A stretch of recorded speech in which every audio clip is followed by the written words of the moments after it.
Hello dear students, मैं आज लेकर आया हूँ बीडब्ल्यू का लेक्चर नंबर 6। देखिए, बीडब्ल्यू के पिछले लेक्चर में हम लोगों ने सीरीज मैग्नेटिक सर्किट के बारे में पढ़ा था। ठीक है, और आप लोगों ने पढ़ा था कि सीरीज मैग्नेटिक सर्किट वह सर्किट होता है जिसमें फ्लक्स समान होता है। और जैसे इस तरह का कोई सर्किट हो, ठीक है, इसमें मान लो कि यहाँ पे एयर गैप है, ठीक है, यहाँ पे बीच में मान लीजिए थोड़ा मटेरियल अलग क्वालिटी का है, ठीक है। तो अब इसको हम लोग सीरीज मैग्नेटिक सर्किट कहेंगे। अब इसमें हमको एक ही फ्लक्स, इस पर हम जो भी फ्लक्स स्थापित करेंगे वो फ्लक्स सेम होगा, कहीं भी फ्लक्स डिवाइड नहीं होगा, कहीं भी फ्लक्स का अनेक पथ नहीं है, एक ही पथ है, इसी पथ पे फ्लक्स स्थापित होगा। ठीक है, तो ये सीरीज मैग्नेटिक सर्किट हो गया। अब इसमें फ्लक्स स्थापित करने के लिए हमें यहाँ पे एमएमएफ की जरूरत पड़ेगी। और एमएमएफ कैसे पैदा होता है, तो तार लपेट के उसमें धारा प्रवाहित कराने पर एमएमएफ पैदा होता है। ठीक है, जिसे हम लोग एन आई कहते हैं, इसका मात्रक एम्पियर टर्न होता है। तो एक सर्टेन फ्लक्स फाई इस पूरे मैग्नेटिक पाथ पर, इस पूरे मैग्नेटिक पथ पर एक सर्टेन फ्लक्स फाई स्थापित करने के लिए कितना एमएमएफ हमें चाहिए, ये आप लोगों ने पिछले न्यूमेरिकल्स में और पिछले क्लास में ये करना सीखा था। ठीक है, और आपने ये सीखा था कि इसमें जो रिलक्टेंस होता है, जैसे इलेक्ट्रिक सर्किट में रेजिस्टेंस होता है वैसे मैग्नेटिक सर्किट में रिलक्टेंस होता है। तो जो रिलक्टेंस होता है वो सीरीज में सबका योगफल होता है, मतलब जो तुल्य रिलक्टेंस आएगा, इक्विवेलेंट रिलक्टेंस, वो यहाँ का S1 S2 S3 और SG एयर गैप का, अगर एयर गैप नहीं होगा तो केवल S1 S2 S3 इन सब का योगफल होगा। और इसी की मदद से हम लोगों ने ये सीखा था कि जो यहाँ पे एमएमएफ हमें चाहिए वो एमएमएफ इतने दूर का एमएमएफ यानी H1 इंटू L1 प्लस इतने दूर का एमएमएफ यानी H2 इंटू L2, मतलब इतने दूर फ्लक्स स्थापित करने के लिए जो भी एमएमएफ चाहिए, प्लस इतने दूर के लिए जो भी एमएमएफ चाहिए, प्लस इतने दूर के लिए जो भी चाहिए, प्लस इतने दूर के लिए जो भी चाहिए, इन सभी एमएमएफ को आप जोड़ देंगे तो जो निकलेगा वो टोटल आवश्यक एमएमएफ निकल जाएगा, और उसी को हम लोग कहते हैं रिक्वायर्ड एमएमएफ। ठीक है, तो ये आपका निकल जाएगा। केवल आपको इतने दूर नहीं स्थापित, सीरीज में कभी ऐसा नहीं होगा कि फ्लक्स केवल इतने ही दूर स्थापित हो जाए और इतने दूर न हो। सीरीज में तो पूरे में फ्लक्स आपको स्थापित कराना है। ठीक है, अगर आप केवल एक का निकाल के और बता देंगे कि एमएमएफ इतना होगा, तो जब वो फ्लक्स स्थापित होगा ना, तो पूरे में जब वो फ्लक्स स्थापित होगा तो बहुत कम फ्लक्स हो जाएगा, जितना आप चाहते हैं उतना नहीं होगा। ठीक है, तो ये होता है सीरीज मैग्नेटिक सर्किट। अब पैरेलल मैग्नेटिक सर्किट देखिए, जाहिर सी बात है कि पैरेलल मैग्नेटिक सर्किट में विभिन्न पथ होते हैं, पथों की संख्या एक से, जैसे इसमें एक ही पथ है उसमें पथों की संख्या एक से ज़्यादा होती है पैरेलल में। और इसमें फ्लक्स डिवाइड होता है, फ्लक्स का जब अनेक पथ होगा, अनेक रास्ता होगा, तो फ्लक्स इसमें डिवाइड होता है। तो यही होता है पैरेलल मैग्नेटिक सर्किट। अब देखिए, तो यहाँ पे एक मैं फिगर बनाया हूँ, यहाँ पे एक लोहे का टुकड़ा है, बीच में ऐसे काटा गया है। ठीक है, इसमें यहाँ पे जगह ये खोखला है, यहाँ भी मतलब कट है, यहाँ भी कट है। अब इसमें मैं क्या किया कि ये जो आपको भुजा दिख रहा है इस पर मैंने तार लपेट दिया। अब मैं जब तार लपेट दूंगा तो यहाँ और इसमें धारा प्रवाहित करूँगा तो एमएमएफ पैदा होगा। अब एमएमएफ का एक ही काम होता है कि जो भी उसको आसपास में चुंबकीय पथ मिलेगा उस पर वो फ्लक्स स्थापित करेगा। तो जाहिर सी बात है ये यहाँ से फ्लक्स जनरेट करेगा। अब जब फ्लक्स जनरेट होगा यहाँ से, तो मान लो कि 5 फ्लक्स जनरेट हुआ, तो ऐसे सब सपोर्ट यहाँ से फ्लक्स इस दिशा में निकला, तो 5 फ्लक्स अगर निकला तो अब यहाँ आने के बाद फ्लक्स के पास 2 रास्ते हैं, तो एक इस रास्ते पर फ्लक्स चला जाएगा। सो इस फ्लक्स को मैं मान लो कि इस फ्लक्स को मैं phi2 बोल रहा हूँ और इस फ्लक्स को मैं phi3 बोल रहा हूँ, नहीं इसको मैं phi1 बोल रहा हूँ, इसको मैं phi1 बोल रहा हूँ, इसको phi2 बोल रहा हूँ। ठीक, तो इस रास्ते पर ये जो 5 फ्लक्स जनरेट हुआ यहाँ से, ये आया और 2 भागों में बंट गया, तो यहाँ पे phi1 आ गया और इस रास्ते पर phi2 आ गया, और ये दोनों फ्लक्स मिल के फिर फाई जब जुड़ेंगे तो फिर फाई हो जाएगा और ये इधर वापस चला जाएगा, यानी phi is equal to phi1 plus phi2। तो देखिए यहाँ पे फ्लक्स डिवाइड हुआ कि नहीं, तो ये एक पथ हो गया और ये एक पथ हो गया, ये दोनों समांतर पथ हो गए। ठीक है, एक पथ ये हो गया, एक पथ ये हो गया, तो इसलिए पैरेलल मैग्नेटिक सर्किट है। यहाँ पे फ्लक्स के 2 रास्ते हैं और यहाँ पे फ्लक्स डिवाइड हुआ, तो इसलिए पैरेलल मैग्नेटिक सर्किट है। इसको आप थोड़ा सा अगर और डिटेल समझना चाहते हैं तो आप इसको एक इलेक्ट्रिकल सर्किट से समझ सकते हैं कि देखिए कैसे। तो अगर मैं इसी का इक्विवेलेंट इलेक्ट्रिकल सर्किट बनाऊँ तो यहाँ पर एमएमएफ है, तो मैं यहाँ पर ईएमएफ लगा दे रहा हूँ। ठीक है, ईएमएफ यानी बैटरी का वोल्टेज, अगर आंतरिक प्रतिरोध न हो बैटरी में तो ईएमएफ ही वोल्टेज होता है, तो मैं यहाँ पे भी लिख दे रहा हूँ। ठीक है, और यहाँ पे अब देखिए इतना दूर, ये जो इतना दूर आपको ये लंबा चुंबकीय पथ दिख रहा है BAFE, इस पथ पे फ्लक्स स्थापित हुआ है, यानी इस पथ में कुछ रिलक्टेंस होगा। ठीक है, तो इस रिलक्टेंस को जब मैं इलेक्ट्रिकल सर्किट में इसको मैं रेजिस्टेंस कहूँगा, तो इसको मैं यहाँ पे रेजिस्टेंस के द्वारा दिखा रहा हूँ। ठीक है, ये हो गया मान लो रेजिस्टेंस R। ठीक, फिर ये इलेक्ट्रिक सर्किट गया और ये इलेक्ट्रिक सर्किट अब देखो यहाँ से धारा ऐसे चलेगी, ये 2 भागों में डिवाइड होगी, तो जैसे 2 भागों में फ्लक्स डिवाइड हुआ है तो ऐसे और ये ऐसे, ये R1 और ये R2, ठीक है। इसमें धारा I1, इसमें धारा I2, और यहाँ से जो धारा चलेगी ये हो जाएगी I, और फिर I धारा वापस आ जाएगी। मतलब इसका ये इक्विवेलेंट इलेक्ट्रिकल सर्किट हो गया, इक्विवेलेंट इलेक्ट्रिकल सर्किट। ये जो सर्किट मैं बनाया हूँ सेम उसी का ये इक्विवेलेंट इलेक्ट्रिकल सर्किट है। यहाँ एमएमएफ है, यहाँ ईएमएफ है, ठीक है। इतने दूर का, इतने तारों का जो प्रतिरोध है, रजिस्टेंस है, उसको मैं यहाँ पे एक जगह बना दिया हूँ R। इतने दूर का जो रजिस्टेंस है, उसी तरह से इतने दूर का कुछ ना कुछ रिलक्टेंस होगा। अब रिलक्टेंस को इस चित्र में नहीं शो किया जाता है, लेकिन इतने दूर का कुछ ना कुछ रिलक्टेंस होगा, तो इतने दूर का जो रजिस्टेंस है उसको यहाँ दिखा दिया हूँ, ठीक है। इस पथ का कुछ ना कुछ रिलक्टेंस होगा, तो इस पथ का कुछ ना कुछ यहाँ पे रजिस्टेंस में दिखाया हूँ R1, यहाँ पे S1 होगा रिलक्टेंस, ठीक है। उसी तरह से इस पाथ का कुछ ना कुछ रिलक्टेंस होगा, तो इस पाथ का कुछ ना कुछ रेजिस्टेंस होगा, जिसको मैं R2 से दिखाया हूँ, ठीक है। यहाँ से एमएमएफ जहाँ पे आप लगाए हैं वहाँ से धारा, वहाँ से फ्लक्स पैदा हुआ, तो यहाँ से धारा ऐसे पैदा हुई, यहाँ पे फाई, इधर आई, यहाँ पे फाई आके दो भागों में बटा, आई आके दो भागों में बटा, इधर I1 इधर I2 दोनों आके यहाँ मिल जाएगा, और आई इधर वापस आ जाएगा, दोनों फ्लक्स यहाँ आके मिल जाएंगे, और फाई इधर वापस आ जाएगा। तो ये उसका इलेक्ट्रिकल सर्किट है।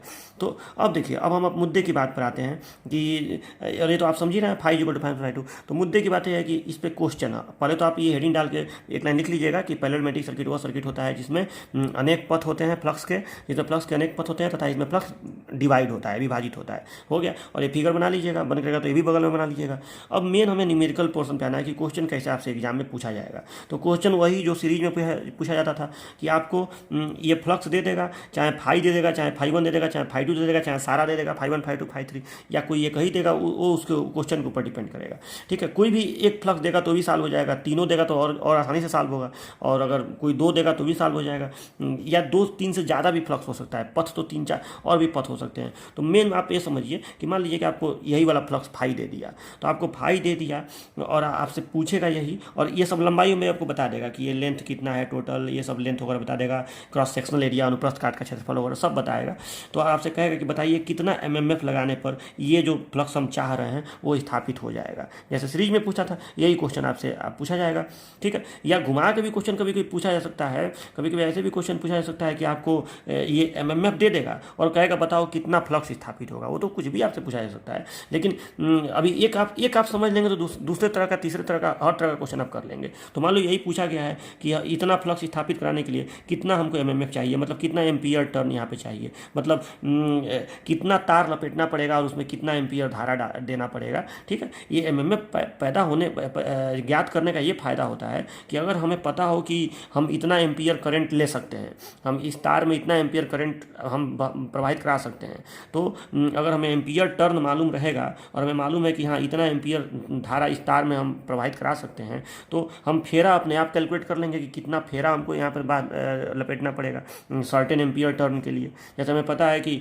2 एम्पियर धारा की आवश्यकता है, 2 एम्पियर धारा हम तारों में प्रवाहित करा पाएंगे और हमें 1000 एम्पियर टर्न एमएमएफ चाहिए, तो हम ये नहीं बता देंगे कि कितना फेरा हमको तार लपेटना पड़ेगा, 500 फेरा तार लपेटना पड़ेगा, 500 × 2 = 1000 एम्पियर टर्न। तो ऐसे हमारा मैं आपको प्रैक्टिकल बता रहा हूँ कि इस तरह से हमको एम्पियर टर्न पैदा कर जानने की आवश्यकता पड़ती है।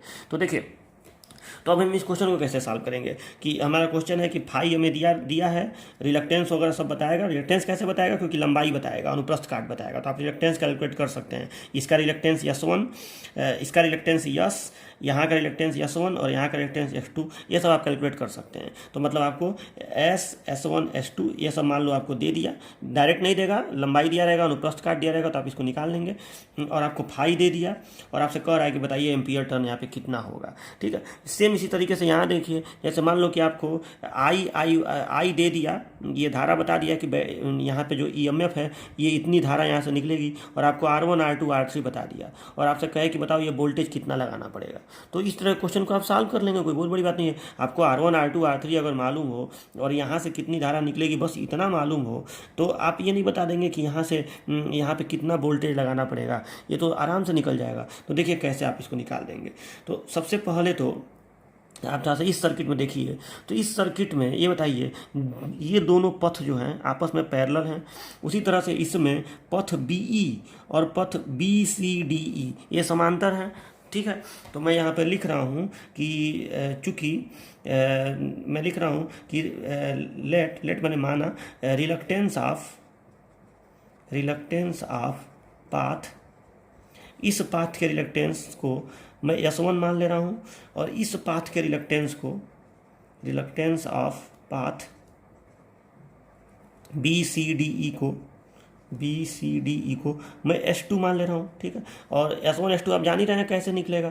ठीक है, आप S1 S2 जान रहे हैं कैसे निकलेगा। S1 ऐसे निकलेगा, L1 upon mu zero mu R A1। ठीक है, वैसे अनुप्रस्थ काट ऐसे क्वेश्चनों में सेम ही रहता है, तो आप L1 upon mu zero mu R ये भी केवल कर सकते हैं, लेकिन यहाँ पे ये ध्यान दीजिएगा लंबाई यहाँ से यहाँ तक आपको लेना पड़ेगा। L1 बनते हैं बी ई। ठीक है, वो आपको सब दिया रहेगा क्वेश्चन में कि यहाँ से यहाँ तक की लंबाई कितनी है। ठीक है, अगर ये टोटल लंबाई दिया रहेगा, मान लो यहाँ पे लिख दिया रहेगा टोटल लंबाई, और आपको ये मोटाई दे दिया रहे, तो आप जान ही रहे हैं औसत लंबाई लेते हैं तो आधा इस मोटाई का इधर से कम कर देंगे, आधा इधर से कम कर देंगे, तो हो जाएगा वो, आपको यहाँ से यहाँ तक की लंबाई निकल जाएगी। तो या डायरेक्ट हो जाता है ये लंबाई दे दें आपको, तो सब तो आपका साल हो जाएगा। अच्छा, S2 कैसे निकलेगा, तो S2 बराबर हो जाएगा L2 बटे mu zero mu are A2। मैं मान लो कि इसका अनुप्रस्थ काट थोड़ा अलग है, इसका अनुप्रस्थ काट थोड़ा अलग है, ये भी सब मान लीजिए, ये थोड़ा बीच थोड़ा मोटा है, ये थोड़ा पतला है, कुछ भी हो सकता है, तो A1 A2 ही लिखिए। चलो, तो मैंने कैसे भी करके हमको S1 S2 पता चल जाएगा, और यस भी पता चल जाएगा। यस किसका रिलक्टेंस है, रिलक्टेंस ऑफ पाथ, तो इस पाथ का पाथ EF AB,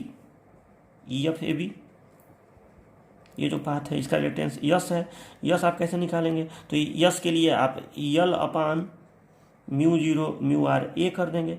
अब यहाँ पे यल मैं किसको मान रहा हूँ, इस पथ की लंबाई को यल मान रहा हूँ, और इन सब के अनुप्रस्थ काट को मैंने इन सब के अनुप्रस्थ काट को सेम ही मान रहा हूँ, और उसको मैं ए मान रहा हूँ। ठीक है, तो ऐसे आपका सारा रिलक्टेंस निकल जाएगा। जैसे इसमें आपका रजिस्टेंस R1 R2 R दिया रहेगा, नहीं जैसे मान लो कि यहाँ पे अगर आपको तार की लंबाई दे दिया रहे और अनुप्रस्थ काट दे दिया रहे, तो आपको R1 निकालना नहीं पड़ेगा, रो L1/A1 करके ऐसे करके। लेकिन इलेक्ट्रिक सर्किट में तो सीधे रजिस्टेंस दिया ही रहता है, लेकिन मैग्नेटिक सर्किट में सीधे रिलक्टेंस नहीं दिया रहेगा, वो आपको कैलकुलेट करना पड़ेगा। चलो, तो ये हो गया, ये फ्लक्स फाई है। तो हमें ये तो पता चल गया। अब आपको बताना है कि रिलक्टेंस पता चल गया, आपको बताना है कि ये एमएमएफ कितना चाहिए। तो आप एक बात बताइए, यहाँ पे ये दोनों पथ पैरेलल में हैं, तो सबसे पहले आप इनका तुल्य रिलक्टेंस निकालिए ना। जैसे यहाँ पे अगर आपको R1 R2 दिया रहेगा, तो सबसे पहले आप इसका तुल्य प्रतिरोध निकालेंगे, वैसे ही आप यहाँ पे तुल्य रिलक्टेंस निकाल लीजिए। तो यहाँ पे मैं लिख रहा हूँ, चूँकि या सिंस S1 और S2 पैरेलल में है, ठीक है, S1 S2 पैरेलल में है, इसलिए इक्विवेलेंट रिलक्टेंस माने इनका जो तुल्य प्रतिष्ठभ है रिलक्टेंस इज इक्वल टू क्या हो जाएगा, S1 S2 बटे S1 प्लस S2। अरे वो यही ना होता है, 1/S is equal to 1/S1 plus 1/S2। जैसे प्रतिरोध में होता है वैसे इसमें हो जाएगा। तो S1 S2 अपन S1 प्लस S2। जैसे प्रतिरोध में अगर दो तार समांतर में हैं, दो प्रतिरोध, तो R1 R2 बटे R1 प्लस R2 होता है। अगर 3 होगा तो आपको ऐसे करके निकालना पड़ेगा कि 1/S is equal to 1/S1 plus 1/S2 plus 1/S3 करके आपको निकालना पड़ेगा कि तुल्य रिलक्टेंस कितना है। लेकिन यहाँ तो 2 ही है, तो S1 S2 बटे S1 प्लस S2 कर देंगे। तो आपको ये पता चल गया कि इन दोनों, इस पथ का और इस पथ का तुल्य रिलक्टेंस कितना होगा। जैसे यहाँ पे मैं यहाँ पे आपको समझाऊं, तो यहाँ पे ये जो दो इलेक्ट्रिक सर्किट, दो पथ आपको दिख रहा है, आप कहीं ना कहीं ये पता कर लिए कि यहाँ पे बैटरी है। ध्यान से समझिए कि आप ये पता कर लिए कि यहाँ पे बैटरी है, यहाँ पे प्रतिरोध है, ठीक। और इन दोनों के बदले में, अब इन दोनों के बदले में आप एक ही प्रतिरोध, मान लो कि इन दोनों का तुल्य प्रतिरोध R डैश आ गया, R डैश, R1 R2 बटे R1 प्लस R2 करने पर R डैश आ गया। तो ठीक है, तो अब ये R मैं इसको लिखा हूँ, ये R डैश है, और यहाँ यही आपको भी पता करना है। और अब यहाँ से जो धारा इसमें जाएगी वो तो I ही होगी, मतलब क्योंकि आपने इसका तुल्य निकाल लिया, तो अब आपको I1 I2 से क्या मतलब है। अब तो जो इस तुल्य प्रतिरोध में धारा जाएगी इन दोनों के, वो धारा तो I ही कहलाएगी, क्योंकि इसके बदले में आपने केवल एक रजिस्टेंस यहाँ दिखाया है। तो यहाँ से ऐसा धारा निकलेगा I और इसमें जाएगा, ठीक है। तो उसी तरीके से अब आपका जो फाई फ्लक्स है, ये जो फाई फ्लक्स है वो फ्लक्स इस तुल्य वाले में जाएगा, तुल्य वाले में, और इस वाले में जाएगा। जैसे यहाँ पे जो धारा निकल रही है वो इसमें जा रही है R में और R डैश में, और ये दोनों आपस में सीरीज में है। ये दोनों पैरेलल में नहीं है, इन दोनों प्रतिरोधों का जो तुल्य है और ये दोनों आपस में सीरीज में है, सेम धारा जा रही है इसमें। ये नहीं कि आप ये समझिए कि अरे ये भी इधर है ये भी इधर है तो ये समांतर हो गया, समांतर नहीं है, ये दोनों आपस में श्रेणी में है, ठीक है, क्योंकि सेम धारा इन दोनों में जा रही है, तो ये आर और आर डैश श्रेणी में है। उसी तरीके से ये जो पथ है बी ई ए बी, ये श्रेणी में है इन दोनों के समांतर वाले के। इन दोनों का जो समांतर का तुल्य रिलक्टेंस निकला है, ये जो निकला है S1:S1/2, इसके श्रेणी में है ये वाला रिलक्टेंस यस, ठीक है। तो अब बताइए कि आपको श्रेणी का तो मैं नियम बता ही चुका हूँ कि श्रेणी में अगर आपको श्रेणी में निकालना हो कि टोटल एमएमएफ कितना चाहिए, तो सीधी सी बात है कि हमें क्या करना पड़ता था कि हमें अलग अलग जितने श्रेणी के पथ होंगे सबका अलग अलग एमएमएफ निकाल के जोड़ दीजिए, सबका अलग अलग एमएमएफ निकाल के जोड़ दीजिए कि इसमें फ्लक्स के लिए कितना एमएमएफ चाहिए और अगले वाले में कितना चाहिए। मतलब यहाँ पे 2 पथ है तो इस वाले का एमएमएफ अलग निकाल दीजिए, इस वाले का एमएमएफ अलग निकाल दीजिए, और इसका जो तुल्य वाला निकला है उसका एमएमएफ अलग निकाल दीजिए, दोनों को जोड़ दीजिए, हो जाएगा। जैसे यहाँ अगर आपको नहीं समझ में आया तो इलेक्ट्रिक सर्किट में देखिए, आपको अगर ये भी पता करना है कि कितना भी लगाने पर ये आई धारा यहाँ पे बहने लगेगी, तो आप इसके लिए क्या कर सकते हैं, तो आप इसके लिए ये काम कर सकते हैं कि यहाँ पे अगर आई धारा बह रही है इस प्रतिरोध में आई धारा, तो आई इंटू आर यहाँ का वोल्टेज होगा, और इसमें जब धारा बहेगी तो आई इंटू आर डैश यहाँ का वोल्टेज होगा। तो आई इंटू आर और आई इंटू आर डैश अगर आप इन दोनों वोल्टेजों को जोड़ दें, दोनों ईएमएफ को जोड़ दें, तो आपको टोटल ये नहीं पता चल जाएगा, वही तो होगा। तो वही काम यहाँ पे किया जा रहा है कि अगर आप I into R plus I into R dash दोनों को जोड़ दें तो भी निकल जाएगा। वही काम यहाँ पे करना है कि कितना एमएमएफ इसके लिए चाहिए और कितना एमएमएफ इस तुल्य वाले के लिए चाहिए, इसके लिए चाहिए, इस रिलक्टेंस में फ्लक्स स्थापित करने के लिए, ठीक है। तो आपका ये निकल जाएगा। तो देखिए अब लास्ट में आपको बता रहा हूँ कि आप क्या करेंगे तो ये सॉल्व हो जाएगा। नाउ एमएमएफ रिक्वायर्ड, ठीक है, एमएमएफ रिक्वायर्ड यानी एन आई हमें पता करना है। तो N I is equal to, यहाँ पे अब दो श्रेणी का पथ है, आप याद रखिएगा, ठीक है। तो एक श्रेणी का जो पथ है उसका रिलक्टेंस यस है, ठीक है, जिसको मैंने यहाँ लिखा हुआ है यस, ठीक है। तो उस रिलक्टेंस में जो फ्लक्स, अच्छा आप सूत्र तो जान ही रहे हैं कि फ्लक्स बराबर होता है, या आप जान रहे हैं कि यस बराबर होता है reluctance is equal to flux MMF upon flux, ये सूत्र आप जान ही रहे हैं। जैसे R is equal to V upon I होता है ईएमएफ अपान रजिस्टेंस, वैसे ही रिलक्टेंस इज इक्वल टू जैसे R is equal to V upon I होता है, वैसे ही S is equal to reluctance is equal to MMF upon flux होता है, ठीक है। तो फ्लक्स तो MMF is equal to phi into yes, ठीक है। लेकिन यहाँ पे 2 एमएमएफ हमको चाहिए, बार बार इस बात को मैं कह रहा हूँ कि 2 श्रेणी का पथ है। यहाँ पे लास्ट में जो तुल्य निकालने के बाद 2 श्रेणी का पथ है, तो दोनों के लिए अलग अलग एमएमएफ, ठीक है। तो एक का एमएमएफ हो जाएगा कितना, तो एमएमएफ का एक का एमएमएफ कितना हो जाएगा, तो एमएमएफ का सूत्र क्या है, फ्लक्स इंटू रिलक्टेंस, यानी फाई इंटू एस, ठीक है। एक पथ में फाई चाहिए फ्लक्स और रिलक्टेंस यस है, जिसको आप यहाँ पे कैलकुलेट किए हुए हैं, फाई आपको दिया रहेगा। और दूसरा पथ है तो दूसरा पथ का भी फ्लक्स तो फाई ही होगा क्योंकि श्रेणी है, ठीक है। तो फ्लक्स तो फाई होगा, लेकिन रिलक्टेंस क्या होगा, तो S1/S2/S1+S2, ठीक है। एकदम मिस्टेक इसमें नहीं करना है, बहुत ही आसान सी चीज़ है। जैसे आप यहाँ पे देखिए, यहाँ पे फिर से एक बार समझ लीजिए कि एक पथ ये है, ठीक है। तो इस पथ का रिलक्टेंस के इसमें फ्लक्स क्या चाहिए, फाई, और इसका रिलक्टेंस मैं यस से डिनोट किया हूँ, जिसको मैं यहाँ कैलकुलेट किया हूँ। ये इससे इस फाउंडे से ये कैलकुलेट हो जाएगा, ठीक है। तो चलो ये तो कैलकुलेट हो गया, इतने दूर का रिलक्टेंस, और इन दोनों का तुल्य मैं कैलकुलेट कर लिया। तो जब मैं तुल्य कैलकुलेट कर लिया तो तुल्य में जो फ्लक्स जाएगा वो अब φ1 φ2 नहीं होगा, वो फाई ही होगा। और उसको मैं इलेक्ट्रिक सर्किट से आपको एक्सप्लेन किया हूँ कि जब आप तुल्य प्रतिरोध निकाल देंगे तो इसमें धारा आई ही जाएगी, ठीक है। तो अब इस कंडीशन में आप जब आपको टोटल वोल्टेज निकालना हो तो आई इंटू आर और प्लस आई इंटू ही करना पड़ेगा आर डैश, तुल्य रिलक्टेंस। वही काम मैं यहाँ पे किया हूँ कि आपको टोटल एमएमएफ पता करना है तो phi into S plus phi into ही करना पड़ेगा तुल्य रिलक्टेंस, ठीक है। तो इस फार्मूला से आपका ये सॉल्व हो जाएगा। ठीक है। तो M M F required is equal to, अब इसके आगे इसका विस्तार करने की जरूरत नहीं है, ठीक है, ये इसी के साथ सॉल्व हो जाएगा, क्योंकि ये फाई आपको दिया ही रहेगा, यस आपका कैलकुलेट अलग से हमने कर लिया है, तो इससे निकल जाएगा। ये सूत्र उसी तरह है जैसे श्रेणी में आपके आया था, ये N I is equal to H1L1 plus H2L2 plus H3L3, ये वही फार्मूला है, क्योंकि ये भी तो एम एम एफ ही होता है। तो total M M F is equal to एक पथ का एम एम एफ प्लस दूसरे पथ का एम एम एफ प्लस तीसरे पथ का एम एम एफ। लेकिन उसमें हम लोग एच और यल के मदद से निकाल रहे थे, क्योंकि उसमें उसी तरह से कैलकुलेट करना आसान पड़ रहा था। इसमें इस तरह से कैलकुलेट करना ईजी है कि पहले हम लोग यस निकाल लेंगे, ठीक है, पहले हम लोग यस निकाल लेंगे, S1 निकाल लेंगे, S2 निकाल लेंगे, ठीक है, जो पथ समांतर में होंगे उनका तुल्य निकाल लेंगे, और तुल्य निकालने के बाद फाई इंटू एक का एम एम एफ प्लस दूसरे का एम एम एफ या तीसरे का एम एम एफ जो भी होगा सबको ऐसे जोड़ देंगे, तो total M M F required निकल जाएगा। हो गया, तो एन आई यहाँ पे आ गया। तो मुझे पूरा उम्मीद है कि आपको पैरेलल सर्किट का भी एम एम एफ निकालना समझ में आ गया होगा। ओके, और अब इसी पे मैं आपको एक न्यूमेरिकल बता रहा हूँ। मैं यहाँ से ये हेडिंग डाल के, मन करेगा तो ये देखिए, समझने के लिए आप जो मन करे वो बनाइए, ठीक है, तो मन करेगा तो समझने के लिए आप इसको बना सकते हैं। एग्जाम में केवल आपको ये बनाना रहेगा, वैसे एग्जाम में ये पूछता नहीं है, जनरली न्यूमेरिकल ही कभी कभी आता है, ठीक है। तो और आप इसको डेरिवेशन जैसे किया हो करके ये फार्मूला लास्ट में आप लिख दीजिएगा। तो देखिए, इसी पर मैं एक क्वेश्चन आपको करा दे रहा हूँ। तो देखिए, ये क्वेश्चन है जिसमें इस तरह का एक चुंबकीय पदार्थ लिया गया है, और इस क्वेश्चन में आपसे कह रहा है कि जो चुंबकीय पदार्थ है इसका cross sectional area 2 centimetre into 2 centimetre है, ठीक है। इसका मतलब क्या हुआ, जैसे मान लो कि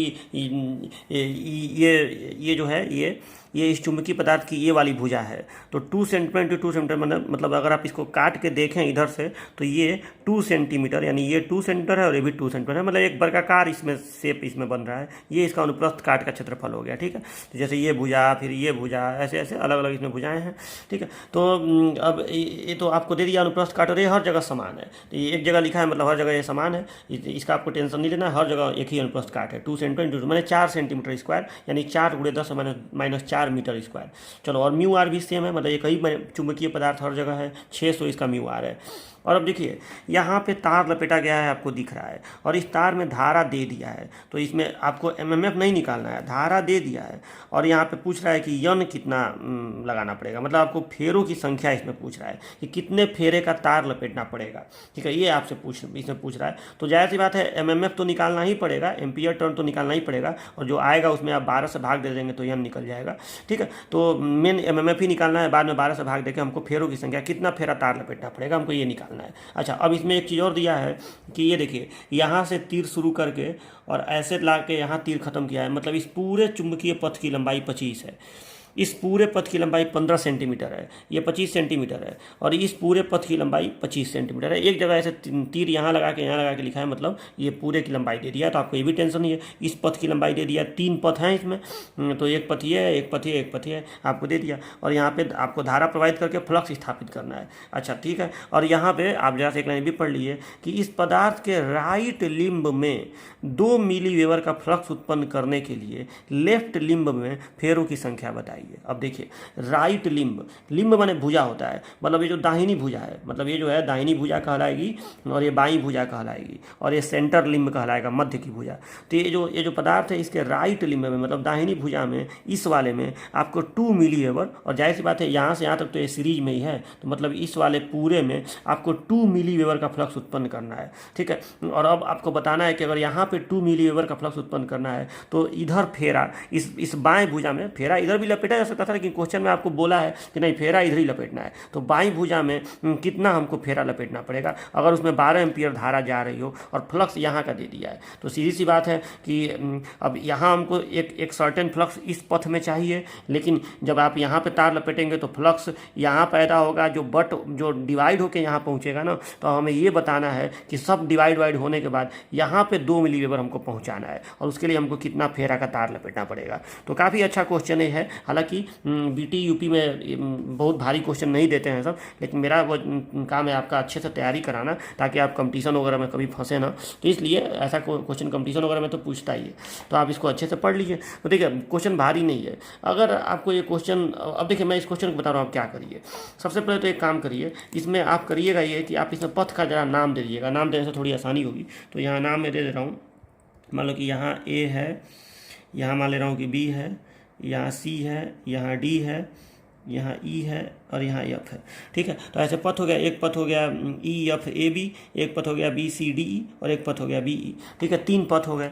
तो आप सबसे पहला काम ये करिएगा कि तीनों पथ का आपको लेंथ, इस पथ का भी मालूम है, इस पथ का भी मालूम है, और इस पथ का भी मालूम है। अच्छा, और ये अभी रुक जाइए, और यहाँ पे इस पथ में हमको फ्लक्स स्थापित कराना है, ठीक है। और धारा की दिशा दिया है, मतलब फ्लक्स ऐसे ऐसे शुरू होगा। धारा ऐसे जब बहती है तो फ्लक्स यहाँ नॉर्थ पोल आता है ऊपर, तो ऐसे फ्लक्स शुरू होगा, तो मतलब यहाँ से फ्लक्स इधर जाएगा, फिर ऐसे डिवाइड होगा ऐसे, यानी इस लिंब में फ्लक्स ऐसे ऐसे जाएगा, ठीक है। यहाँ पे मैं लिख दे रहा हूँ, मान लो कि इस लिंब के फ्लक्स को मैं φ3 नाम दे रहा हूँ, तो φ3 इज इक्वल टू हो गया 2 मिली वेबर, ठीक। अच्छा, या अब इसमें भी कुछ फ्लक्स जाएगा, इसमें भी नीचे ही फ्लक्स जाएगा। इसके फ्लक्स को मैं φ2 नाम दे रहा हूँ, जो मुझे पता नहीं है, ठीक है। और कुछ फ्लक्स यहाँ से पैदा होगा, ठीक है। इसके फ्लक्स को, यहाँ से जो फ्लक्स पैदा होगा, इसको मैं φ1 नाम दे रहा हूँ, जो मुझे पता नहीं है कि यहाँ से φ1 कितना पैदा होगा, लेकिन φ1 हमें पैदा करना पड़ेगा, और उसमें वो φ1 बटेगा, इधर φ2 जाएगा, इधर φ3 जाएगा, और इधर φ3 2 मिली वेबर चाहिए। यही तो क्वेश्चन कर रहा है, ये सब नाम लिख देने से थोड़ा आसानी रहेगा, ठीक है। चलो, ये हमने लिख दिया कि यहाँ से φ1 पैदा कराना है, उसी में से φ2 φ3 ऐसे होकर जाएगा। तो अब देखिए, अब मैं एक काम करता हूँ कि देखो, आपको मालूम है ना कि 3 चीज़ें होती हैं, एक होता है फ्लक्स, एक होता है एमएमएफ, और एक होता है रिलक्टेंस। ये 3 चीज़ें होती हैं। इन 3 में से कहीं भी 2 चीज़ अगर पता हो, जैसे इलेक्ट्रिकल सर्किट में होता है आई धारा, वोल्टेज V और रेजिस्टेंस R, तो इन तीनों में से जब भी 2 चीज़ पता होता है तो तीसरा पहले हम लोग ज्ञात करते हैं, ठीक है। उसी तरीके से अब यहाँ पे अभी आप तुल्य प्रेरकत्व के चक्कर में मत पड़िए, क्योंकि अगर आप इसका तुल्य निकाल भी लेंगे तो लास्ट में आपको यहाँ से निकलने वाला ये वाला फाई चाहिए ना, या φ1 चाहिए ना, तो ये तो आपको पता नहीं है। तो अभी रुकिए, इसको थोड़ा दूसरे तरीके से हम सॉल्व करवा रहे हैं। देखिए, ये तो आपको पता है ना कि इस पथ का ये जो चुंबकीय पथ है, इसका आपको फ्लक्स भी पता है और लेंथ भी पता है, और अनुप्रस्थ काट भी पता है। देखो, जिस भी पथ का लेंथ पता हो, अनुप्रस्थ काट पता हो, और म्यू आर पता हो, उसका रिलक्टेंस तो कैलकुलेट हो ही सकता है। मतलब रिलक्टेंस इसका भी कैलकुलेट हो सकता है, इसका भी और इसका भी, ठीक है। रिलक्टेंस को मैं, इसके रिलक्टेंस को मैं S1 बोल रहा हूँ, इसके रिलक्टेंस को S2 बोल रहा हूँ, और इसके रिलक्टेंस को मैं S3 बोल रहा हूँ, ठीक है। तो आपको S3 पता है, मतलब यहाँ का रिलक्टेंस पता है S3, और यहाँ का फ्लक्स पता है φ3। तो कितना एमएमएफ इसमें फ्लक्स इतना पैदा करवाने के लिए, इतना फ्लक्स पैदा करवाने के लिए कितना एमएमएफ यहाँ पे चाहिए, ये निकल सकता है कि नहीं, ठीक है। मतलब इस पथ के लिए कितना एमएमएफ चाहिए। मान लो कि इधर होता ही नहीं, केवल ये पथ होता इतना दूर, तो 2 मिली वेबर पैदा करवाने के लिए हमको कितना एमएमएफ चाहिए, ये तो हम निकाल सकते हैं ना। तो कैसे निकाल सकते हैं? तो हम इसको ऐसे निकाल सकते हैं कि एमएमएफ रिक्वायर्ड फॉर पाथ का नाम क्या है, BCDE, या फॉर, आप इसको फॉर राइट लिम्ब भी लिख सकते हैं, फॉर राइट लिम्ब मैंने दाहिनी भुजा के लिए, फॉर राइट लिम्ब, ठीक है, राइट लिम्ब। चलो, इसको मैं अभी कोई सिंबल दे दूं क्या? इसको मैं सिंबल क्या दूं? MMF required for right limb, इसको मैं NI लिखते हैं एमएमएफ को, इसको NI3 नाम दे रहा हूँ, ठीक है, NI3, ठीक है। तो इसको मैं NI3 नाम दे रहा हूँ, ठीक है। तो NI3 इज इक्वल टू हो गया, NI3 is equal to MMF required for right limb. अब बताइए, एमएमएफ और क्या होता है? Flux into reluctance. तो यहाँ का फ्लक्स φ3 है, तो φ3 इंटू S3। चलो, तो हमको कितना एमएमएफ यहाँ पे चाहिए ये तो निकल जाएगा, आप ऐसे करेंगे, ठीक है। ये मात्रक का थोड़ा ध्यान देंगे कि जब φ3 निकालेंगे तो इसको वेबर बना लेंगे, और S3 जब निकालेंगे तो सेंटीमीटर को, यल को, जो यल है 25 सेंटीमीटर, उसको मीटर बना लेंगे, 0.25 मीटर, और ये जो अनुप्रस्थ काट है इसको 4 × 10⁻4 मीटर स्क्वायर कर देंगे। और म्यू आर तो 600 है, तो आप फार्मूला जान ही रहे हैं, और म्यू जीरो का मान 4π×10⁻7 होता है, तो इसको सॉल्व आप लोग कर सकते हैं। तो NI3 मान लो ऐसे निकल गया। अब देखो, मतलब इतने दूर के हमको कितना फ्लक्स चाहिए, कितना एमएमएफ चाहिए, निकल गया। अब आप एक बार बताइए, ये पथ और ये पथ पैरेलल में है कि नहीं? और जैसे पैरेलल में विभवांतर समान होता है, वैसे ही पैरेलल में एमएमएफ समान होगा। यानी जितना एमएमएफ यहाँ के लिए चाहिए, जितना एमएमएफ यहाँ के लिए चाहिए, उतना ही एमएमएफ इसके लिए भी चाहिए, समझ में? तो ये जितना एमएमएफ यहाँ के लिए चाहिए उतना ही एमएमएफ यहाँ के, पैरेलल में एमएमएफ समान होता है, सीधी सी बात है।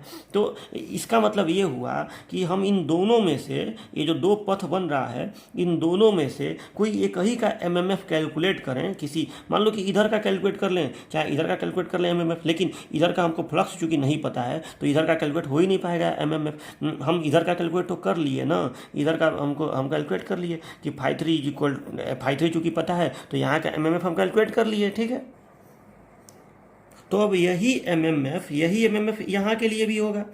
तो अब हम एक काम करें अगर, कि अब देखिए 3 चीज़ें होती हैं, 3 में से जहाँ भी 2 पता हो हम तीसरा निकाल सकते हैं। तो बताइए इस पथ का हमको एमएमएफ पता चल गया कि नहीं, कि इस पथ का एमएमएफ यही Ni3 होगा? बिल्कुल होगा, क्योंकि जो एमएमएफ इसका है वही एमएमएफ इसका होगा। तो यहाँ का हमको एमएमएफ पता चल गया और इसका भी रिलक्टेंस हमें मालूम है, तो इसका हम फ्लक्स नहीं निकाल सकते हैं क्या? बताइए, क्या इसका हम फ्लक्स नहीं निकाल सकते हैं? बहुत आसान है, इसका हम फ्लक्स भी तो निकाल सकते हैं। जब हमें इसका एमएमएफ पता चल गया, वही एमएमएफ इसके लिए होगा, तो हम इसका फ्लक्स निकाल सकते हैं, ठीक है। ये चीज़ कुछ इसी तरह से है, जैसे मैं एक इलेक्ट्रिक सर्किट यहाँ पे बनाऊँ, इस तरह से मैं एक इलेक्ट्रिक सर्किट यहाँ पे बनाऊँ और यहाँ बैटरी है, ठीक है। तो अगर हमें यहाँ का I3 मालूम है और ये मान लो R3 है, तो हम I3 और R3 की मदद से मान लो कि यहाँ का वोल्टेज निकाले V3, जिसको मैं V3 कह रहा हूँ। तो V3 बराबर हम क्या किए, I3 इंटू R3। चलो ये किए तो हमको इस रजिस्टेंस का वोल्टेज मिल गया। अब ये वोल्टेज इस रजिस्टेंस के लिए भी होगा कि नहीं, इस रजिस्टेंस के भी सिरों पर यही वोल्टेज आएगा कि नहीं, V3, क्योंकि ये दोनों समांतर में है तो यही वोल्टेज यहाँ पे आएगा। तो अगर यही वोल्टेज आएगा तो हमें इसका वोल्टेज पता चल गया V3, और इसमें की धारा मालूम है, इसमें इसका रजिस्टेंस मालूम है R2, तो हम इसकी धारा नहीं निकाल सकते हैं क्या, कि इसकी धारा कितनी होगी, तो V3/R2 हो गया। तो वही काम मैं यहाँ पे करना चाह रहा हूँ कि अब दूसरे वाले का ये जो सेंटर लिम्ब है, इसका हम निकाल दे रहे हैं फ्लक्स, जिसको मैं φ2 बोल रहा हूँ। तो देखिए फ्लक्स फॉर सेंटर लिम्ब जो केंद्रीय लिम्ब है, मतलब ये मध्य वाला, उसका फ्लक्स कितना हो जाएगा, उसके फ्लक्स को आपने क्या बोला है, φ2, ठीक है। और ये φ2 बराबर क्या होगा, तो φ2 बराबर होगा यहाँ का एमएमएफ यानी Ni2, ठीक, अब बटे यहाँ का रिलक्टेंस यानी S2।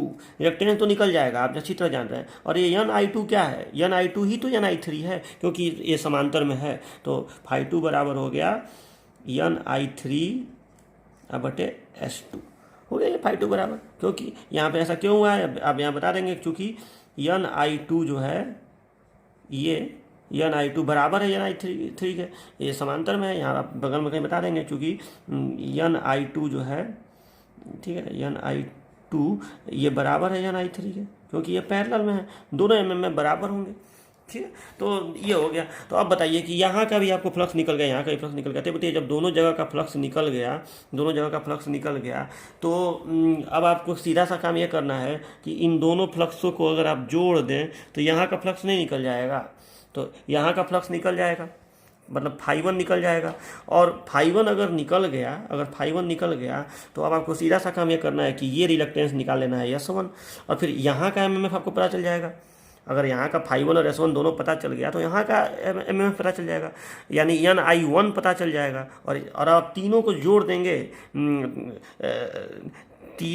देंगे, तो आपको नहीं, तीनों को नहीं जोड़ना पड़ेगा, इसलिए यहाँ पे तीनों को जोड़ना नहीं पड़ेगा, इसलिए कि ये जो है इस एमएमएफ में जो यहाँ का एमएमएफ निकलेगा, उसमें आपको या तो इसका वाला और या तो इसका वाला, दोनों में से किसी एक को आप जोड़ देंगे तो ये सॉल्व हो जाएगा। देखिए कैसे। तो देखिए अब क्या करेंगे कि जब इतना हो जाएगा तो आप लोग क्या करेंगे कि अब लिखेंगे फ्लक्स फार नहीं, एमएमएफ फार, पहले यहाँ का फ्लक्स निकाल लेंगे, तो इसलिए φ1 ऐसे लिख देंगे φ2 + φ3। चलो यहाँ का फ्लक्स निकल गया। और अब लिखेंगे इसलिए एमएमएफ फार लेफ्ट लिम्ब, इस लेफ्ट लिम्ब के लिए कितना चाहिए, लेफ्ट लिम्ब के लिए कितना एमएमएफ चाहिए, ठीक है। तो लेफ्ट लिम्ब के लिए एमएमएफ चाहिए, एमएमएफ फार लेफ्ट लिम्ब = आपका हो जाएगा Ni1, इसको मैं नाम दे रहा हूँ, तो Ni1 = हो जाएगा कितना, तो ये हो जाएगा यहाँ का आपको एमएमएफ पता, यहाँ का आपको फ्लक्स पता चल चुका है, तो फ्लक्स इंटू रिलक्टेंस कर देंगे, ठीक है। तो phi one into reluctance S1 कर देंगे, ठीक है। तो S1 कर देंगे तो आपका हो जाएगा, S1 आप निकाल ही सकते हैं। वैसे मैं एक बार बता रहा हूँ, S1 का मान इस S3 के मान के बराबर आएगा, इसलिए कि यहाँ से यहाँ तक का भी लेंथ 25 है, यहाँ से यहाँ तक का भी लेंथ 25 है, ये भी अनुप्रस्थ काट, ये भी अनुप्रस्थ काट आपका बराबर है, इधर का भी बराबर है, और म्यू आर सबका 600 है, तो आप S3 कैलकुलेट किए रहेंगे, वही S1 हो जाएगा, दोबारा मेहनत मत करिएगा। तो ये आपका NI1 निकल गया। तो चलो, हमें तीनों पथ का एमएमएफ पता चल गया, इस पथ का भी पता चल गया, इस पथ का भी पता चल गया, और इस पथ का भी पता चल गया, अलग अलग तीनों का पता चल गया। लेकिन अब होशियारी ये करना है कि आपको टोटल एमएमएफ बताना है। तो क्या आप तीनों को जोड़ देंगे? तीनों को जोड़ेंगे तो फिर गलत हो जाएगा, इसलिए कि तीनों श्रेणी में थोड़ी ही है, तीनों श्रेणी में नहीं है। तो आप क्या करेंगे इसके लिए? तो आप लिखेंगे, देखिए अब अंत में लिखेंगे नाउ टोटल रिक्वायर्ड एमएमएफ। जब ये सब हो जाएगा तो लिखेंगे now total required MMF NI is equal to, और देखिए आपको करना क्या पड़ेगा कि NI इज इक्वल टू, ये जो NI1 आया है, NI1, इसमें आपको या तो आप जोड़ेंगे NI2 और या तो जोड़ेंगे NI3, दोनों में से कोई एक जोड़ेंगे तो ये आपका सॉल्व हो जाएगा। NI is equal to NI1 आप प्लस, या तो आप NI2 जोड़ दीजिए, सेम वही आंसर आएगा, अथवा या आपको करना पड़ेगा NI1 प्लस NI3, आप करके देखिएगा। या तो आप इसमें इसको जोड़ देंगे, या तो इसमें इसको जोड़ देंगे। वैसे भी आपको एक बात साफ दिख रहा है कि ये NI2 और NI3 तो बराबर ही होगा, क्योंकि वो समांतर है, ठीक है। ये और ये समांतर में है, तो दोनों का एमएमएफ बराबर ही होगा, ठीक है। तो सीधी सी बात यह है कि आपको NI निकालने के लिए या तो आप ये करेंगे या तो आप ये करेंगे, ये दोनों आपस में बराबर है, और आंसर सेम ही आएगा, क्योंकि ये दोनों आपस में बराबर है। लेकिन तीनों को मत जोड़िए, गलत हो जाएगा, क्योंकि यहाँ से जो एमएमएफ हमको चाहिए, जो एमएमएफ हमको यहाँ पे चाहिए, वो एमएमएफ यहाँ का फ्लक्स पैदा करवाएगा फाई1, ठीक। और उसके बाद ये दोनों पथ चूंकि समांतर में हैं, तो इन दोनों के लिए सेम एमएमएफ चाहिए। अगर आपको नहीं समझ में आ रहा है तो एक इलेक्ट्रिकल सर्किट से आपको मैं समझाने की कोशिश कर रहा हूँ। ये देखिए, यहाँ पे अगर ये बैटरी है और यहाँ पे रेजिस्टेंस है और यहाँ पे भी रेजिस्टेंस है, और एक छोटा सा रेजिस्टेंस यहाँ पे भी है, मान लो ये R1 है, ये R2 है, ये R3 है, ठीक है। तो अब इस कंडीशन में अगर मैं आपसे पूछूं कि बताओ यहाँ का वोल्टेज टोटल कितना होगा, यहाँ का टोटल वोल्टेज कितना होगा, तो देखो आप क्या करेंगे, यहाँ का जो वोल्टेज ड्रॉप आएगा, मतलब यहाँ का जो वोल्टेज होगा इस रेजिस्टेंस के अक्रॉस V1, और V1 में आप केवल इन दोनों के अक्रॉस जो वोल्टेज आएगा, क्योंकि दोनों समांतर में है तो दोनों के अक्रॉस वोल्टेज तो सेम ही होगा। तो यहाँ का वोल्टेज आप प्लस इन दोनों में से किसी एक का वोल्टेज, मतलब या तो आप इसका वोल्टेज निकाल लीजिए या तो इसका वोल्टेज, क्योंकि दोनों समांतर में है। तो ये सी बात है, दोनों में से किसी एक का वोल्टेज निकाल के आप जोड़ दीजिए तो ये आपका हो जाएगा, ठीक है। तो ये आपको अब जरूर समझ में आ गया होगा। तो ऐसे आप टोटल रिक्वायर्ड एमएमएफ निकालेंगे, ठीक है। तो आपको ऐसे करना है। तो अब आप लोग इसका आंसर मुझे सब लोग बताइएगा कि आपके फेरों की संख्या कितनी आ रही है। हाँ, एक बात और सुन लीजिए कि अगर फेरों की संख्या दशमलव में आएगा, मान लीजिए कि आ गया 450.2, मान लो आंसर आ गया, तो आपका फेरा हो जाएगा 451, ठीक है। फेरा दशमलव में नहीं होता है, आप एक उसमें मतलब पूर्णांक उसको बना लीजिएगा, बढ़ा दीजिएगा, पूर्णांक बना लीजिएगा, तो आप आंसर दीजिएगा 451 फेरे। तो सबको यही आंसर मुझे बताना है कि कितना फेरा का तार यहाँ लपेटना पड़ेगा। मात्रा का ध्यान दीजिएगा। आपको मैं सबसे पहले सॉल्यूशन लिख के, और आप सबसे पहले तो S1 S2 S3 कैलकुलेट कर लीजिएगा। S3 S1 बराबर होंगे तो एक ही बार में हो जाएगा, लेकिन तीनों को अलग अलग लिखिएगा, S1 बराबर इतना, S2 बराबर इतना, S3 बराबर इतना, कैलकुलेट कर लीजिएगा। और तब उसके बाद ये लिखना शुरू करिएगा, MMF required for right limb, for centre limb और फॉर लेफ्ट लिम्ब, ठीक है। फाई1 बराबर फाई2 प्लस फाई3, तो एमएमएफ फॉर लेफ्ट लिम्ब, और ऐसे करके और फिर लास्ट में ये लिख दीजिएगा। ऐसे जोड़ दीजिएगा तो आपका टोटल एमएमएफ निकल जाएगा। तो मुझे पूरा उम्मीद है कि आपको ये क्वेश्चन समझ में आएगा। काफ़ी अच्छा क्वेश्चन है, बहुत बच्चे इसको नहीं कर पाएंगे, लेकिन मैं चाह रहा हूँ कि आप इसको कर लें अच्छे से, ठीक है। तो देखिए डियर स्टूडेंट्स, अगला हेडिंग है आपका force on current carrying conductor placed in magnetic field, मतलब चुंबकीय क्षेत्र में रखे धारावाही चालक पर लगने वाला बल। ये हेडिंग थोड़ा सा इंपॉर्टेंट है। और अब देखिए, इस चैप्टर में हम लोग एक पार्ट हम लोग ख़त्म कर दिए मैग्नेटिक सर्किट। अब दूसरे पार्ट की तरफ हम लोग बढ़ रहे हैं, जिसमें ये पढ़ना है और फिर हमको इलेक्ट्रोमैग्नेटिक इंडक्शन इसमें शुरू करना है, जो मेन इस चैप्टर का बहुत बड़ा पार्ट वो भी है, ठीक है, और काफ़ी इंपॉर्टेंट पार्ट है। तो अब देखिए, तो पहले ये पढ़ लीजिए, ये अब एक तरह से इसके बाद सीधे अब कंडक्शन ही शुरू होगा।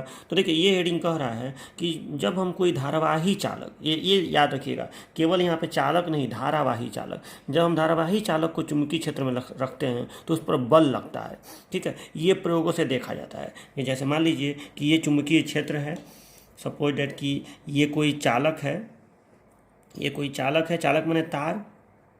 ठीक है, ये कोई चालक है और इस चालक में धारा प्रवाहित की जा रही है। सपोज डेट कि इसमें धारा प्रवाहित की जा रही है, इसको मैं ऐसे बना दे रहा हूँ। ठीक है, मान लो कि इसमें आई धारा प्रवाहित की जा रही है, आई, और ये जो तार है, चालक है, ये किसी चुंबकीय क्षेत्र में सपोज डेट रखा है।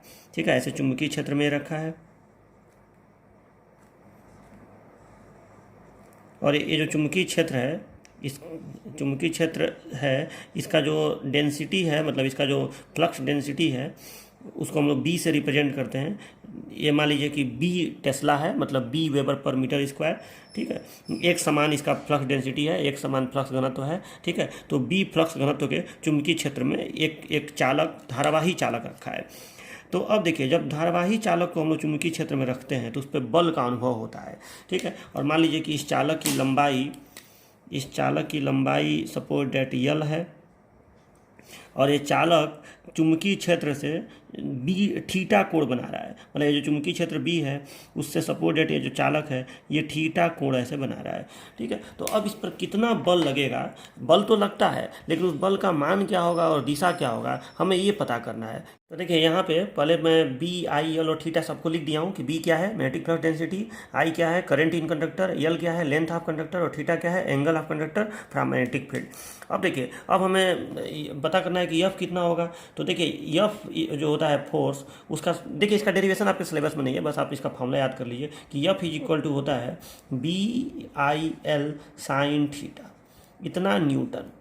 ये एफ का फॉर्मूला होता है, B I L sine theta. मतलब कितना न्यूटन का फोर्स लगेगा ये आप पता कर सकते हैं इन चार चीज़ों का गुणा करके, B I L sine theta. अच्छा, अगर थीटा 90 डिग्री हो, थीटा 90 डिग्री होने का मतलब क्या हुआ कि ये कंडक्टर ऐसे ना रखा हो बल्कि ऐसे रखा हो। ये कंडक्टर ऐसे रखा हो, मतलब ये चुंबकीय क्षेत्र है ऐसे ऐसे, तो चुंबकीय क्षेत्र से 90 डिग्री पे रखा हो इस तरह से। 90 डिग्री में मतलब मान लो ये मेरा पेन कंडक्टर है तो ऐसे रखा हो ये चुंबकीय क्षेत्र में इस तरह से 90 डिग्री पे, तो उस समय ये बल कितना लगेगा। तो यहाँ पे आप जब 90 रखेंगे तो जाहिर सी बात है साइन 90 का मान 1 होता है जो मैक्सिमम होता है, तो एफ का मान अधिकतम हो जाएगा। और एफ का अधिकतम मान कितना होगा, बी आई एल।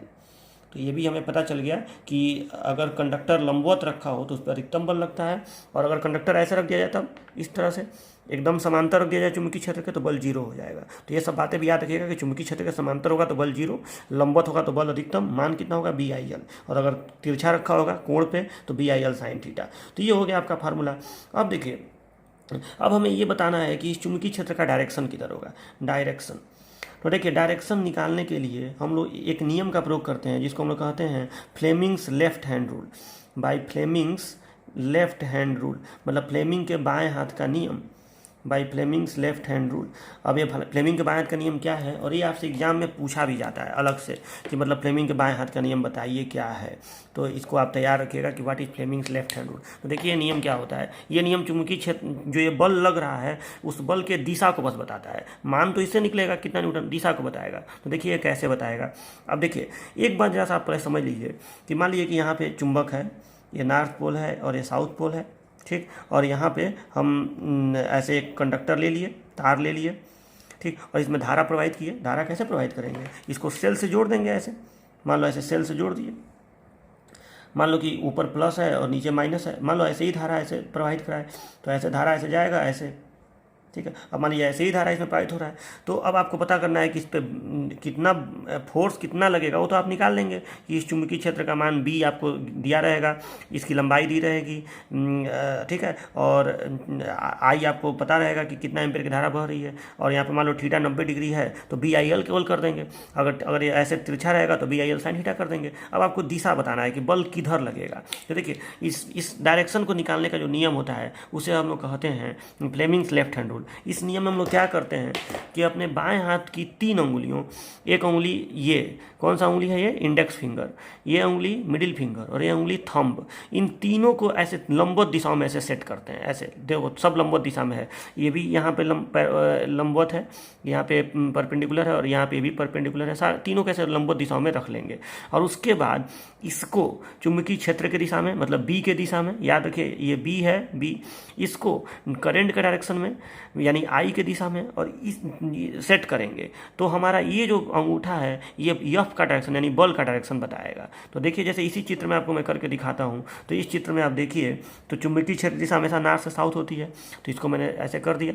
देखिए नॉर्थ से साउथ, ये धारा की दिशा में आ गया, देखो धारा ऊपर नीचे से बह रही है, तो अंगूठा बल की दिशा में होगा, यानी हमारा जो अंगूठा है वो बल की दिशा में होगा। थंब यानी हमारा ये पता चल रहा है कि बल जो है ऊपर की ओर लगेगा, यानी मान लो कि ये नॉर्थ पोल है या साउथ पोल है और ऐसे कोई कंडक्टर रखा है इस तरह से, तो इस पर बल किधर लगेगा, ऊपर की ओर, मतलब कंडक्टर ऐसे ऊपर की ओर इस पर बल लगेगा, नीचे से ऊपर की ओर, ठीक है, ऐसे ऊपर की ओर इस पर बल लगेगा, हमको पता चल गया, ठीक है। तो ये हमको बल की दिशा पता चल गई। उसी तरह से अगर मैं धारा की दिशा को उल्टा कर दूँ, मान लो इस सेल की दिशा को उल्टा कर दूँ, इधर प्लस कर दूँ इधर माइनस कर दूँ, तो धारा ऐसे बहने लगेगी, ऐसे।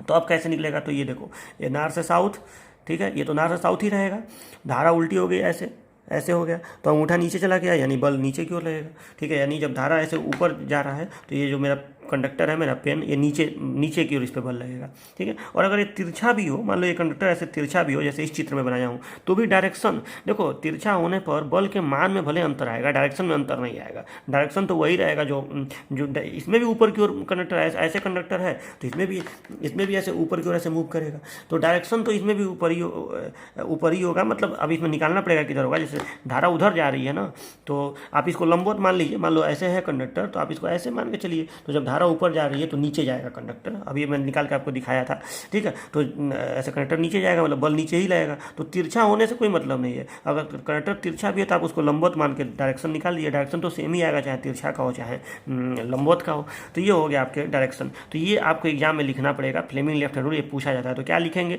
तो लिखेंगे कि यदि हम अपने बाएं हाथ की 3 अंगुलियों, देखो समझ लोगे तो रटना नहीं पड़ेगा, यदि हम अपने बाएं हाथ की 3 अंगुलियों इंडेक्स फिंगर, मिडिल फिंगर और थंब को 3 लंबवत दिशाओं में इस प्रकार रखें कि इंडेक्स फिंगर चुंबकीय क्षेत्र की दिशा में हो, मिडिल फिंगर धारा की दिशा में हो, तो अंगूठा बल की दिशा में होगा। बस इतना ही आपको लिख देना है, ये हो गया फ्लेमिंग लेफ्ट हैंड रूल। अच्छा अब एक बात सुन लीजिए कि ये जो फ्लेमिंग लेफ्ट हैंड रूल है ना, इसका प्रयोग हम लोग मोटर में करते हैं, ठीक है। और एक और नियम होता है फ्लेमिंग राइट हैंड रूल, जिसका प्रयोग हम लोग जनरेटर में करते हैं। तो अभी मैं आपको बहुत डिटेल में नहीं बता रहा हूँ, फ्लेमिंग राइट हैंड रूल तो आपको आगे पढ़ना ही पढ़ना है, मैं ये बता रहा हूँ कि इसका प्रयोग मोटर में करते हैं। क्यों मोटर में करते हैं, क्योंकि देखो मोटर में हम लोग चुंबकीय क्षेत्र देते हैं, मोटर में चुंबक होता है तो हम लोग चुंबकीय क्षेत्र देते हैं, धारा देते हैं, बिजली देते हैं, तो हमारा बल उत्पन्न होता है, मोटर घूमने लगता है, मतलब बल पैदा होता है उसमें, ठीक है। तो कहीं ना कहीं हम ये चीज़ देते हैं, ये चीज़ देते हैं और ये चीज़ हमको मिलता है मोटर में।